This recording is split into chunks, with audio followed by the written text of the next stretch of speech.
Hi friends, ఎలా ఉన్నారు? ఇప్పుడు టైం ఎంత ఉందో తెలుసా? అర్ధరాత్రి 1:30 అండి. ఏంటి ఇప్పుడు వీడియో చేస్తున్నాను అనుకుంటున్నారా? హరిహర వీరమల్లు మూవీ వచ్చింది కదా 6 ఏళ్ల తర్వాత, దాన్ని రివ్యూ ఇవ్వడానికే. సో లేట్ చేయకుండా రివ్యూలోకి వెళ్ళిపోతాం. ఫస్ట్ ఆఫ్ ఆల్ ఈ సినిమా నేను ఎటువంటి హోప్స్ లేకుండా వెళ్ళాను, ఎందుకంటే చాలా డిలేస్ తర్వాత ఈ సినిమా వచ్చింది. పవన్ కళ్యాణ్ గారు ఉన్న బిజీ షెడ్యూల్కి ఈ సినిమా ఆయన తీయకూడదు, బట్ ఆయన తీశాడు. ఓకే, నేను అందుకనే హోప్స్ పెట్టుకోవాలి. అంత సినిమా ఇలా ఉంటుంది, అలా ఉంటుంది, బాహుబలి రేంజ్లో ఉంటుంది, అంతలా నేను హోప్స్ పెట్టుకోలేదండి. కానీ ఒక విషయం అయితే చెప్తున్నాను మీ అందరికీ, బాహుబలి రేంజ్లో ఉంటుందా గ్రాఫిక్స్ అంటే ఆ రేంజ్లో ఉండదు. లేదు బాహుబలి రేంజ్లో ఉంటుందా స్పామ్ అంటే ఆ రేంజ్లో ఉండదు. ప్రతిదీ బాహుబలి చూసైతే వెళ్ళమాకండి, ఎందుకంటే ఇది అలాంటి సినిమానే కదా అని చెప్పి అంటున్నారు.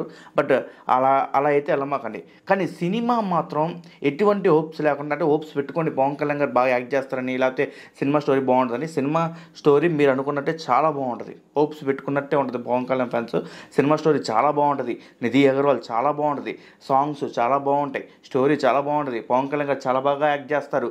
అండ్ ఈ బాబీ డియోల్ మాత్రం అరిపిస్తాడు. ఈ సినిమా ప్రతి ఒక్కళ్ళు వాళ్ళ పాత్రకి న్యాయం అయితే చేశారండి. అయితే ఈ సినిమాలో కోహినూర్ గురించి ఉంటుంది కదా, అంటే సెకండ్ హాఫ్ మొత్తం కోహినూర్ తేటానికే వెళ్తారు. కానీ ఈ సినిమాలో కోహినూర్ కూడా తెలుసా, కీరవాణి గారు. ఆయన హైలైట్ చెప్పొచ్చండి. బాబు దేవుడు బాబు, అసలు నువ్వు అసలుకి ఏం సార్ ఆ మ్యూజిక్ అసలుకి చించారేసే తెలుసా. తమన్ అసలు మర్చిపోయాడు. మాకు తమన్ అనే అతను మర్చిపోయాడు. ఆ సినిమాలో బీజియం చూస్తుంటే అరిపించారు అసలు. బీజియం మామూలుగా లేదు అసలుకి. ప్రతి ఒక్క చోట పవన్ కళ్యాణ్ కానీ, లేకపోతే సనాతన ధర్మ అనే పాయింట్లో కానీ ఆ బీజిఎం ఎంత హైలైట్ అయిందంటే అంత హైలైట్ అయిందండి. అండ్ తర్వాత స్టోరీలో కొన్ని ట్విస్ట్స్ ఉంటాయండి, అది నేను రివీల్ చేయను. బట్ ఆ ట్విస్ట్స్ సరిపోద్ది, సినిమాకి వచ్చేసి సరిపోద్ది. బట్ మనం ఊహించలేము, అది ఖచ్చితంగా మనం ఊహించలేము. బట్ సినిమాకి వచ్చేసి సరిపోద్ది.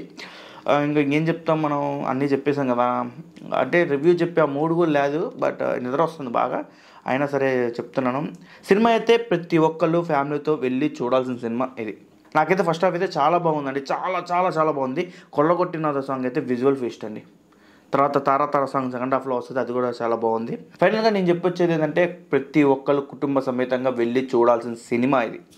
సో పవన్ కళ్యాణ్ గారు ది బెస్ట్ యాక్ట్ చేశారు. బట్ డిసప్పాయింట్మెంట్ ఎక్కడంటే, సెకండ్ హాఫ్లో ఒక అరగంట సేపు మాట వినాలి సాంగ్ ఉంది కదా, అది నాకు చాలా డిసప్పాయింట్ అనిపించింది.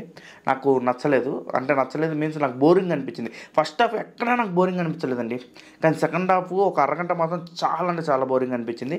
తర్వాత మరలా సినిమా ఒక ఎత్తుకుంది. ఇది నా రివ్యూ. ఈ వీడియో మీకు నచ్చితే లైక్ చేయండి, షేర్ చేయండి, సబ్స్క్రైబ్ చేయండి. మళ్ళీ కలుద్దాం వేరే వీడియో.